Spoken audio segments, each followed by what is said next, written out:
what I'm about to talk about, which is that the spring water companies lobbied, changed the laws, and now they're able to call wells springs. Huh. They if they can sort of show to some very weak standards that the water they're getting out of their well is similar to the water that was near a spring there, then they can call it spring. So what they do is they create something called a borehole. So Poland Spring, as an example, will come to local areas like the town that I live in and try to buy a piece of property where they will then drill a borehole where they will then suck water and pump water up out of the water table here, and they will put that in bottles and call it Poland Springs. And they sell it as spring water. Now, that's everybody in the United States, barring a very few small exceptions. Nearly all of the bottled waters that are called spring waters, despite the picture on the label of the mountain with the water running down it, these are well operations and boreholes. They're industrial. It's sort of like how oil is taken out of the ground, right? It's a similar thing. And we think of them, I guess, when we hear the word spring, that brings up some incredibly positive sensations in the body. But if we change the word to well, if I say Poland well water, if I say Fiji well water, are you going to pay $6 a liter for well water? I mean, seems like a stretch. But when we call it spring water, now it has this sort of, we know that that's good. So when we hear it, we think, okay, it's worth it. And so people spend $6 a bottle on well water, when they probably have friends who have wells and they could go fill up at their well and get water just as good. So that's one piece of it. But the second piece is, of course, that plastic is dissolved by water, just like everything else we've been talking about. Water is a solvent. So one of the main issues with drinking bottled water is that people end up consuming a lot of plastic over time, and in very, very minute quantities. These plastic molecules are endocrine system disruptors. Let's say it again. They are endocrine system disruptors, and this is really interfering with human fertility. It's really interfering with testosterone levels in males. It's really interfering with sperm counts in males. It's interfering with women being able to get pregnant, and it's driving female reproductive cancers. So plastic is a culprit in breast cancer, cervical cancer, fibroid tumors, all of these kind of endocrine system and gonadal cancers. They're driven by estrogens. And the thing about plastics is most petrochemicals, when they get in our body, are estrogen mimickers. So we call them xenoestrogens, foreign estrogen molecules. And that's one of the problems with plastics. And for people who live exclusively on bottled water, glass bottled water is very expensive. And it's hard to ship it. And so the price is very high. So most people who drink bottled water do drink it out of plastics. The thing I really want people to remember about plastics and keep in their mind, we all know that plastic doesn't biodegrade. We all know it's not biodegradable. But most people haven't thought really about biodegradable, what that means. I think people hear biodegradable and they have it sort of linked to recycling or something in their head, and they don't think about what the word means. But the word means bio, life, degrades it, means life forms can eat it. Okay. So plastic can't be eaten by life forms very effectively. And so when we if we throw a cabbage in a landfill, as long as we don't bury it too deep, organisms can eat that cabbage, and eventually that cabbage will go away. That'll even happen with paper, right? We could throw paper in a landfill and organisms will eat that. Right. It's a food. It's basically paper sugar. But petrochemicals don't get eaten well by organisms, and so that's why they stick around so long. But plastic is a photodegrader. That means photons. Light breaks plastic down. And so if you were to take a plastic, say you bought 2 bottles of water in plastic, identical bottles, you leave one out in the sun and you put one in the darkness, you come back a couple days later to drink them, the one that's in the sun is going to taste a lot more like plastic because the sun is breaking the plastic down and the water's dissolving it as it breaks down. Is it more the sun? It must be the actual photons and versus the heat then. It's light itself. So yeah, heat is less of an issue. Plastics are tolerant to heat up to a point, but they're not tolerant to light. And so that's the critical piece here. You see that with, say that you put a tarp on something, or you see it out in Southern California all the time, old plastic things that have basically been broken down by the sun. You put one of those blue tarps out over something, and a couple of years later, it's got holes in it from the sun. The plastic is broken down by light. So if you are drinking anything out of plastic, you got to keep it protected from light. The thing that's really helpful is to think of it almost like it's wine. You don't leave your wine out in the sun, right? You put wine in the cool, dark basement. You don't keep your water out in the sun. Now, here's another piece. Water, if it's allowed to sit in sunlight and it's natural water has microbes in it. Particularly, it has microalgae in it. And algae are very good for us. That's why things like chlorella and spirulina are great nutritional sources, because we can eat algae. Algae are microflora. They're small plants. And that's good for us. And there are microalgae in water. Now, if we leave natural water out in the sunlight, those algae will start to photosynthesize that light. They'll start to create they'll turn green, basically, right? Their chlorophyll will turn green. Right. So, and you know that if you live in a place where people have pools, if you don't put chlorine, now we're back to this chlorine story, right? If you don't put chlorine in the pool or some other antibiotic, the organisms in the pool will turn green and they'll start to grow and they'll start to thicken the water. We've actually had that happen to our spring water before. I think just once, right? Yeah, just once. And so is that safe to drink, do you think? Now, okay, do I recommend you drink it? No. Is it safe to drink? Yeah. Okay. But here's the thing. This is why. Now, why doesn't that happen to bottled water then, right? Here it is out in the sunlight. Right. You can, by the way, if you put spring water in a cool, dark place, it won't ever grow algae, right? That happens in the sunlight. But just like in order to keep organisms from growing in tap water, they put chlorine, just like your pool. In order to keep organisms from growing in water that comes in bottles, they use 3 different processes. They use one called submicron filtration, and that takes a lot of the stuff out. Then they either treat it with ozone or they treat it with ultraviolet light. Ultraviolet light scrambles the DNA of the organisms in there so they can't reproduce, and the ozone oxidizes them. So these processes are used to basically, I call it pasteurizing water or sterilizing water. Okay. Right? I like to think of it as pasteurized. They cook the water, essentially. They sterilize it so that they can put it on shelves and it can sit for years and years and it's dead. It cannot grow life forms. It might seem like it's not good that your spring water grew algae, but it actually tells you that that's a living water. It's a water that can support life forms. It's a living water. The water that comes in these bottles has been sterilized. What the effects of that are, we don't really know. It's kind of a new thing, so don't really know yet. But I know that studies are linking, and we talked about this in our last call when we talked about soil microbes, and it's the same with water microbes. These algae and bacteria that are found in natural water are important to our physiology, and often we find that they help us produce neurotransmitters that put us in a better mood. And so when people are deprived of these naturally occurring organisms, they don't make as much serotonin. And we know who all those people are in our lives. Well said. So there's some problems with the bottled water industry. One, they're lying to us and calling well water spring water. 2, the water's contaminated with xenoestrogens, which are driving cancers and destroying human fertility. And 3, they sterilize that water. So it's not water that just comes from a spring. Now, I know about this because I got involved with a project in Maine with a specific spring, one that Poland Spring's been trying to buy for a long time. It was a competitor at one point because they're right down the road from each other. But this spring was never changed, contaminated, never drilled. And we were able to get special licensing from the state to gravity feed that water into the bottle with no filtration. And we called that product raw water. Now, we had a lot of challenges because we couldn't distribute it widely because it was in glass bottles and we just didn't have the distribution. But we were able to do it. And through that process, found out we were the only ones doing that. So that really tuned me into the fact that everybody else out there is either drilling out their spring and or they're, going through these cooking, filtration, and pasteurization methods. So what we're left with is this. The human beings at least in our culture, are living off dead, processed, sterilized, pasteurized, or stripped it down toxic waters. And that's our blood. And if we want to be healthy, I think it's more important that your water's good than that your food's good. And if that sounds crazy, but as you guys know, I believe in really, really good, clean food. Absolutely. I'm really into food. I'm into food at the genetic level, which I think is past where most people are interested in it. But you ask me this question, if you said, Daniel, what's more important in a fish tank, the quality of the fish food or the quality of the water? I got to tell you it's the water.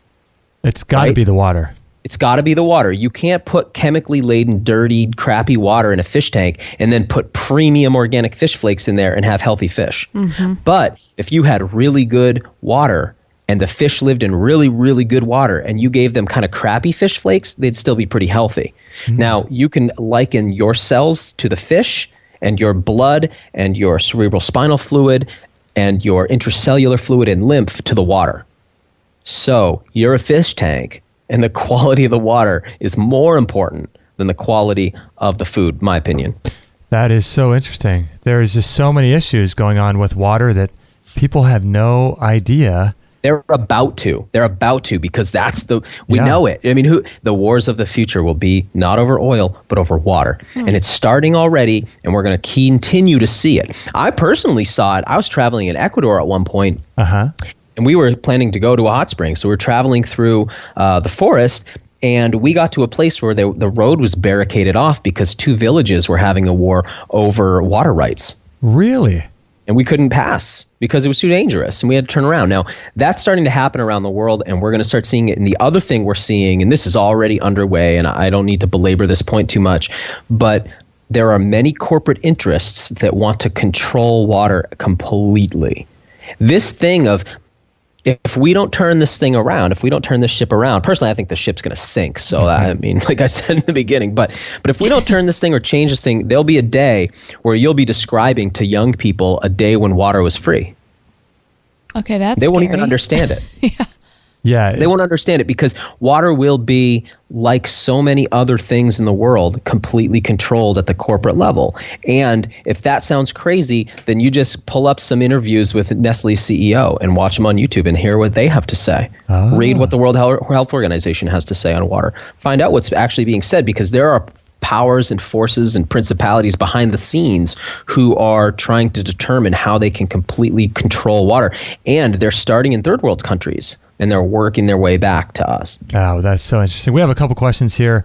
I won't get in too far into them, but they just wanted to know what filters, if you can recommend any brands that filter fluoride. Are there any brands that you might know of? This is such a challenge for me. So I am... I don't want to say I'm ethically aligned against filters, because that's certainly not true, but filtration is not my strategy with water. Okay. So I don't have a lot of answers on that. What I'll say is I'll present what my solutions are in a few minutes. So, and interesting that, when we talk about problems, the way we solve problems, remember before I was talking about solvents, right. And water is a solvent. We think of a problem as a thing that needs to be dissolved. And when you dissolve something into water, it's called a solution. Right? Does that make sense? Yeah. So I'll share what my solution is and how I personally solve or dissolve this problem. Yeah. Which is slightly different than going the filtration route method. Okay. Now, I think that filtration is going to be valuable for a lot of people. I don't have expertise there, so I would be doing a disservice to try to answer this. But what I will say is that you need something stronger than, the Walmart filter, and beyond that, I just haven't looked into it enough. Okay. That's fair enough, because if your strategy is something beyond that, I think the goal here is to get other people's strategy for them to realize how important water is, and just say, you know what, filters are great, but I'm going to go for a strategy above that. I want to again use the metaphor of food. Now, here's the thing. If you asked me, you guys know my philosophy on food, and we talked about it in the last call, and I'm really into genetically clean food. I'm really into food that's grown locally and real soil. Mm-hmm. If you asked me what would be the best synthetic vitamin and mineral supplement, or what would be the best powdered food replacement meal, I wouldn't know. Because I eat food. When people want to know the best artificial processed water, I don't have a lot of answers there, because to me, it's the same thing. I know that sounds crazy because it's new information to people, but just like there's whole food and processed food, there's whole water and processed water. Uh-huh. And my expertise is in whole water. And filtered water is a processed water. And I don't have a lot of expertise there, just like I don't have a lot of examples of the healthiest processed food. Yeah, that would be like asking you, do you like Tylenol or Bayer? Kind of thing. It's not really. I don't even, In fact, in the medical class I'm taking, as I was talking to you about before, my biggest challenge is on the medication piece, because I don't know anything about it, because I don't do it. So I struggle there. That's so true. Interesting. Okay. So what are some of your solutions that you do now for your water? Well, here's the thing. Let's create, because we're Westerners, let's make a best to worst hierarchical list. Yes, those are always good. How a lot of us think. Yeah. For me, there's no question that the best. I hope people make it this far into listening to the call, because this is a really important piece. Right. The best water, in my opinion, is water that comes from springs. Now, I don't say that because I'm some kind of freaky purist, because honestly, I'm not. I probably sound like one. Why I say that is because water that comes from springs is water that's beneath the bedrock. It's important to understand. Let's give people 3 layers of water to think about. Okay. One is atmospheric. That's the water that's above the ground, right? Up in the atmosphere. That's the humidity in the air. That's the clouds. Then there's the surface water. This is water that's on the ground, but above the bedrock, above the rock layer of the earth. Okay. Then there's the water that's beneath that. We call it groundwater. It's below the bedrock. It's down deep in rock pockets. Those are called aquifers. Now, human beings have, like as if it's some kind of crazy dystopic Mad Max future scenario, we have contaminated our whole planet. The effects of that are not fully realized yet, but it's been done. And it's already done, right? It's like we can clean it up. We can dismantle all the nuclear power plants today, and that won't take away Fukushima, Chernobyl, and the 2,000 plus nuclear weapons that have been detonated on Earth. Right? We had a nuclear war in the form of testing weapons everywhere. That nuclear contamination is everywhere. Now, the water in the atmosphere and the water on the surface is contaminated everywhere, with PCBs, with radiation, with petrochemicals, with pesticide. Chemtrails. With chemtrails, because or let's call it with geoengineering aerosol particulate. That's right. So we don't sound crazy. The thing about water, the great thing about water is it's a solvent, right? We said it's a solvent of life. The bad thing about it being a solvent is that it will dissolve and disperse things, right? Diffusion is the movement of things from greater concentration to lesser concentration. So these toxins have dispersed themselves around the world. That's why if we take a plug of polar bear fat, we find PCBs in it. Ah, okay. It's not like polar bears are hanging out down here, going out to bars in the cities. They're way up in the Arctic. How do they have these chemicals there? Because they can pass through everything and they're in the water. Now, the water that's under the bedrock, the aquifers, has been protected by that massive layer of rock and positive pressure. And it comes up to the surface as springs. Now, when it gets to the surface, it's pure, it's clean, and it's not being contaminated by any of this stuff. That means if you can gather it at the source and put it in a bottle, what you have is like the most magical. It's like you have a tincture of the old earth. It's like you have a pre-industrial elixir. It's like you have a substance that is from before human contamination of anything. So the earth itself is actually your Brita water filter.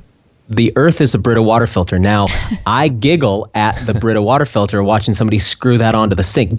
But if I lived in the city, I would have one on my sink. Okay. I don't mean to say that I just wouldn't use it for my drinking water.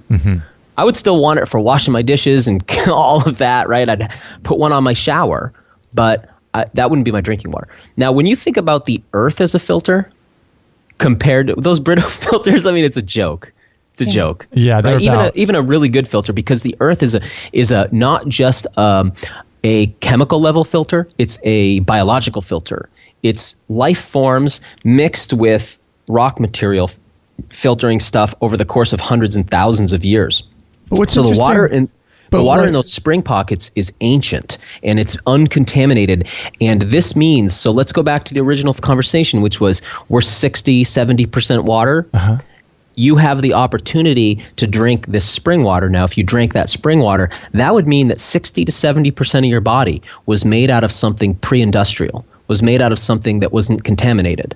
So that means that at least 60 or 70%, let's say 65% of your body could be pure material. Wow. And you would be a bag of pure material walking through a world full of sacks of fetid, poison, toxin material. Oh. Those are all the other people who are sacks of dirty water. And you would be a sack of clean water. You would be a sack of clean water with a fully functional pineal gland in it. This could potentially make you, in a world this crazy, almost like a superhuman, right? Almost a superhuman. Wow. You definitely would be atavistic. That's interesting too, how you were talking about the filters. You know, with all those Brita filters and everything else, it's all, you know, the water starts at the top and kind of uses gravity to go down. But when the water's in the, you know, in the aquifer, it goes against gravity to come up, right? That's such a wild concept. Capillary action. It's a very, very cool thing. Yeah. It's brought to the surface.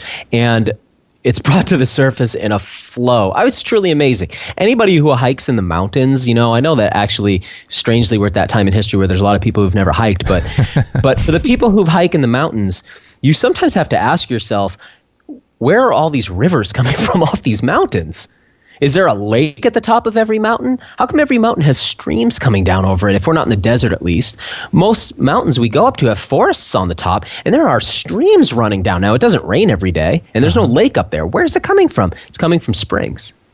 And there's a whole nother story in what you just highlighted something that goes to there's another layer to this, which actually I'd be happy to touch on in a second. I just want to finish this point, which is in the hierarchy of water, you can't beat spring water, which is why those well water companies want to tell us their water's spring water, because instinctively we know that. Uh-huh. Instinctively we know that. Now, there was a time where, like for instance, when Westerners arrived here in North America, you could have basically drank water from any river, lake, or stream you wanted to. Today, this isn't true. We actually have to follow those to their sources to get that clean water. That's why I created, and I'll plug it here, findaspring.com, free website. Go there. It's a database, a Google map of springs. Now, like you said, we just rebuilt that website. So here's how it works. You pull up a map of the world and all these springs are on there. You click on the spring and you get data about that spring and how to get there. Now, you can go there and you can communicate with other people who've been drinking that water and find out if that water's right for you. And you can go there, drive your car right up there, get your bottle, go out, fill it up, bring home that clean water, build yourself out of it. Mm-hmm. I like to tell people, if you only did this one time, like for instance, if you went and filled up a 5-gallon carboy of water, those big fountain bottles are called carboys. Mm-hmm. If you filled up one 5-gallon bottle and you drank that, it would be like the ultimate oil change, right? You'd be remade. It's like a rebirth. It's like a baptism. That makes sense. Wow.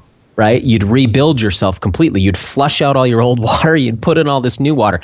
I think one time would be valuable. But if you did that let's say you did that 4 times a year, how valuable is that? What if you did it once a month? What if once a month you drove out to a spring that was within, let's say, an hour of where you live?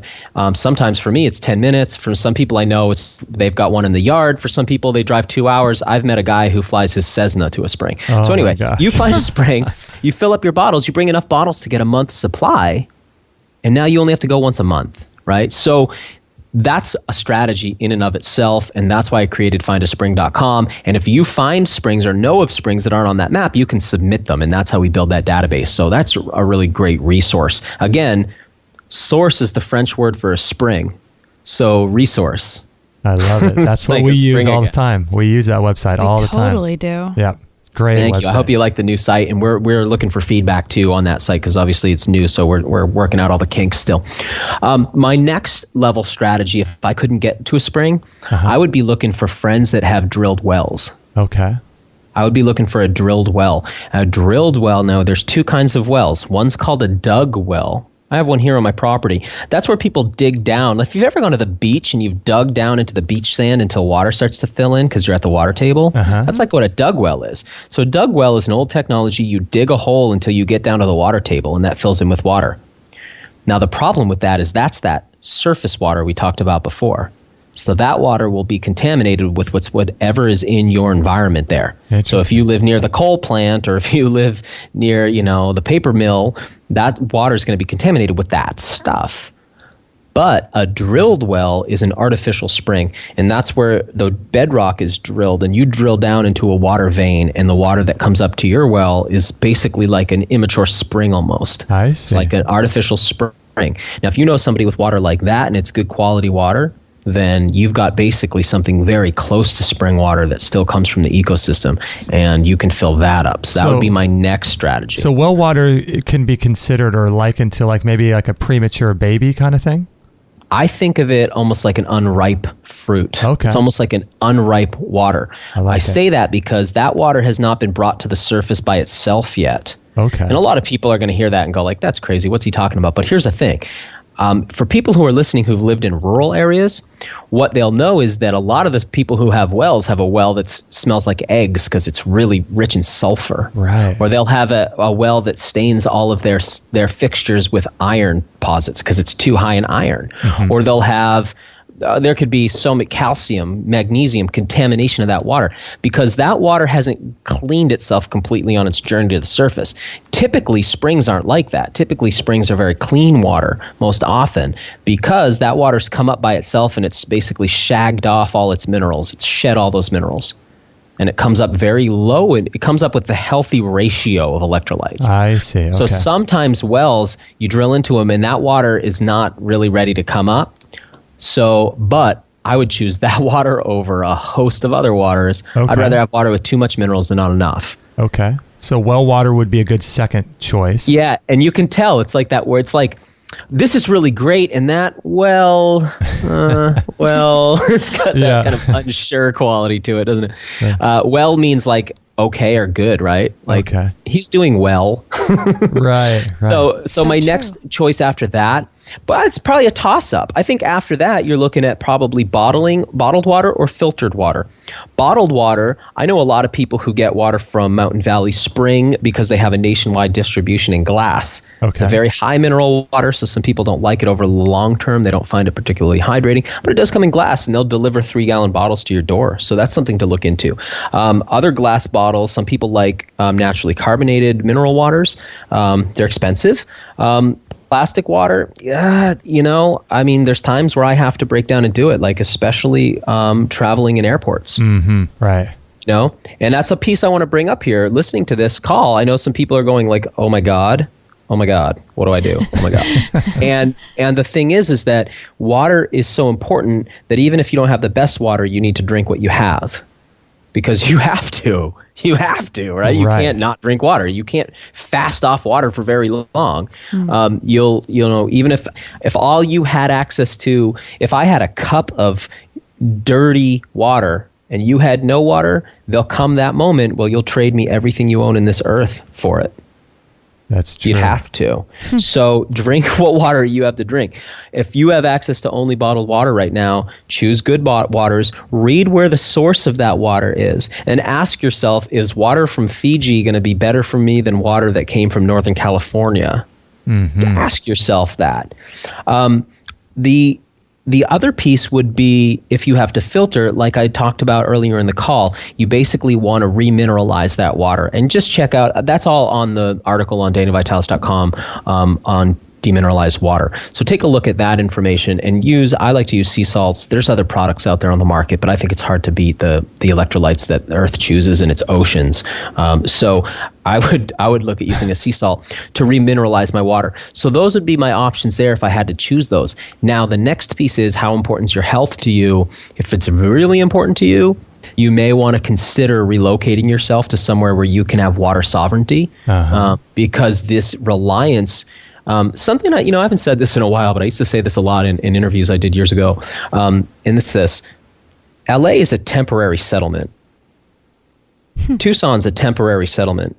Phoenix is a temporary settlement. Las Vegas is a temporary settlement. They like the Titanic, right? It's like, I keep bringing that metaphor up. I think it's a perfect metaphor in a lot of ways. When they launched the Titanic, it was the ship that even God couldn't sink. Right. The hubris right? Right. First voyage sinks. So similarly, you could go, yeah, Phoenix has been here for a while though, buddy. Well, guess what? It's not going to last. It can't. There's no water there. Vegas will eventually, that will be an abandoned city. They will be, mark my words. So when? Hard to say. Soon? I don't know. But where do you position yourself in the game of musical chairs that's happening on Earth right now? Where do you want to be? I've chosen to position myself in a place where I have well water, which means I shower in well water. I don't have to clean. I don't have to worry about that. I wash my dishes in well water. I don't have to think about chlorine. I don't have to think about filtration. And that's a choice that I made, and I really, believe me, I don't regret it, because I've lived on municipal water and I travel and I know what that's like when I first have to go into a place and I have to take a shower in chlorinated water. Believe me, it's really noticeable when you don't do it for a while. And if the you get desensitized. If the life of the flesh is in the blood and your blood is built on water, how important is your life to you, right? Exactly. And how much energy do you want to have to put into fixing something when actually there's the option to actually go to something that already works? That makes sense, right? It's like, I don't know, like how much energy do you want to put into having to fix the water around you? The very basic, it's just so hard. And you guys know it. It's so hard because we live in such a virtual world right now that we forget how reliant we are on this stuff. So, right. People don't think water's that big a deal. It's actually the biggest deal after air. Air, biggest deal. Second biggest deal, water. Guaranteed. No question, but you don't know that if you've lived your whole life with everything available all the time. But things are changing, and we'll see them change in our lifetime in a big way.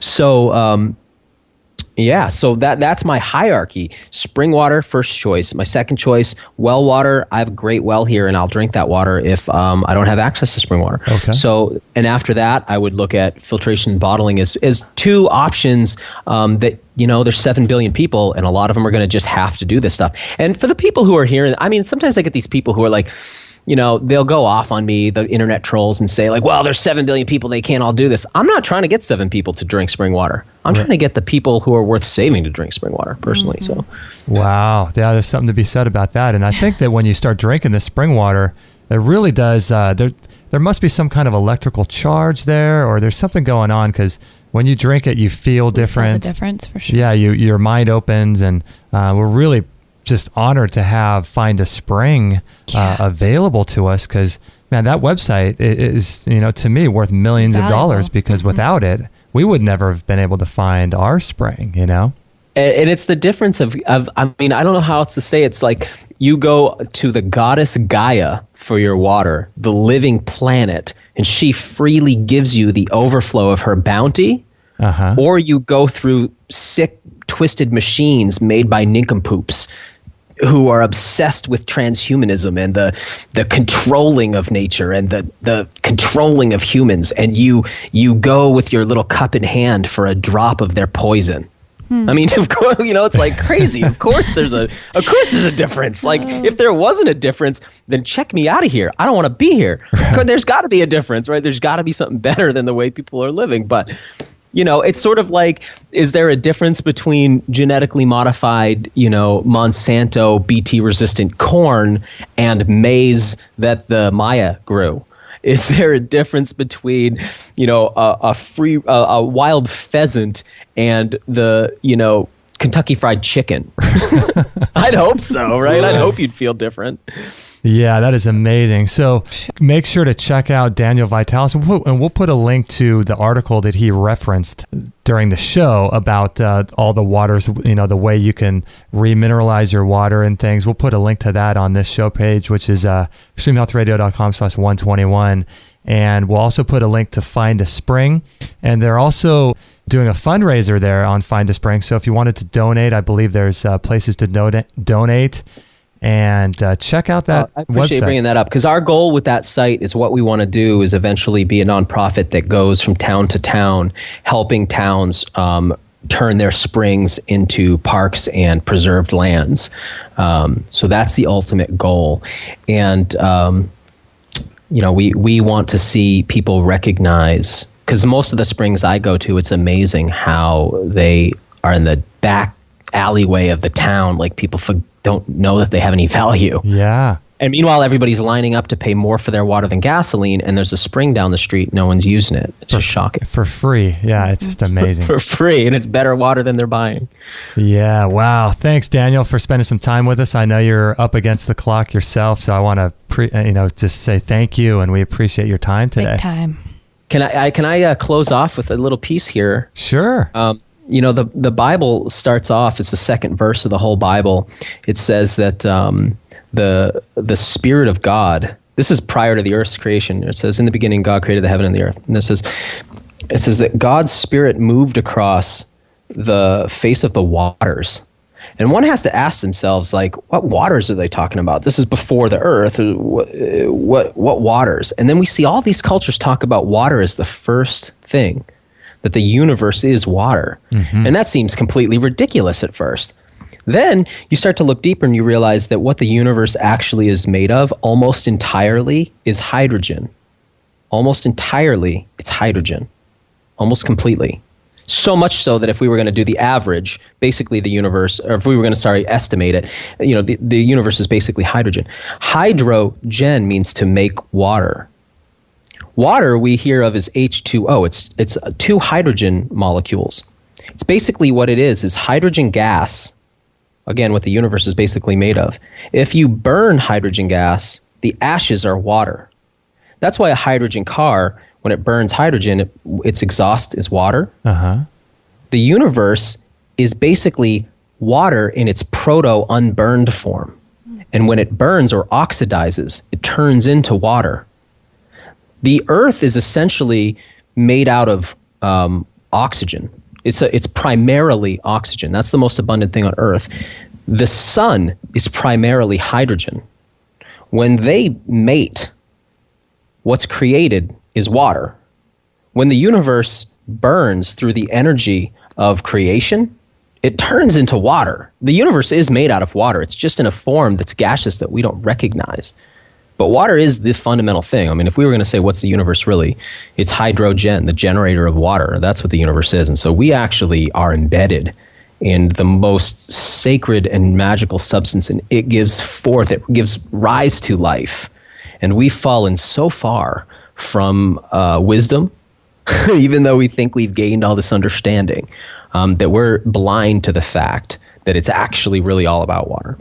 Wow. That is fascinating. Golly. Whew. There's so much to it. My mind is reeling. And there's so much more that we didn't get into, which is like the impressions that people do on water, and by putting like love on the outside of their water, and the intention. And man, it's so fascinating. Such a fascinating subject, such a seemingly simple substance, but it's not. But wow, Daniel, that was amazing. Hey guys, thanks for having me on again. Looking forward to our third session. Well, thanks so much. And I know you got to go, so we'll let you run. All right. Talk to you guys soon. Okay. Thanks, Daniel. Wow. Interesting with Daniel Vitalis on water, huh? Daniel Vitalis is a spring of water intelligence. He's a water shamanism. He is shaman. That's a great way to say that. Yeah.